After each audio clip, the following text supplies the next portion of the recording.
धीरे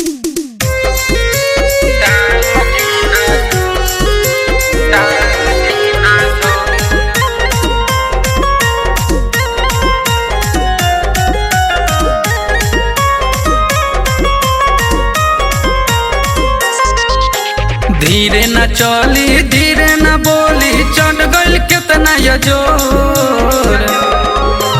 धीरे न चली धीरे न बोली चढ़ गइल केतना ये जोर। चला चला ये भौजी टांग जीना झोर। चला चला ये भौजी टांग जीना झोर। रुकी न यहीं देखी न कहीं हो गइल केतना ये जोर। चला चला ये भौजी टांग जीना झोर। चला चला ये भौजी टांग जीना झोर।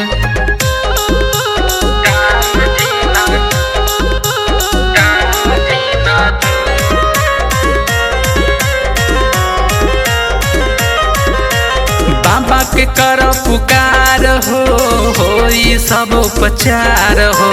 मिली नया समाचार हो करी 16 सोमवार हो। बाबा के कर पुकार होई सब उपचार हो। मिली नया समाचार हो करी 16 सोमवार हो।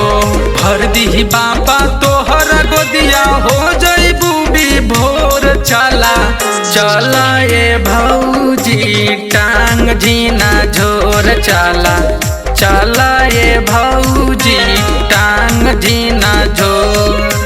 रुकी न यहीं देखी न कहीं हो गइल केतना ये जोर। चला चला ये भौजी टांग जीना झोर। चला चला ये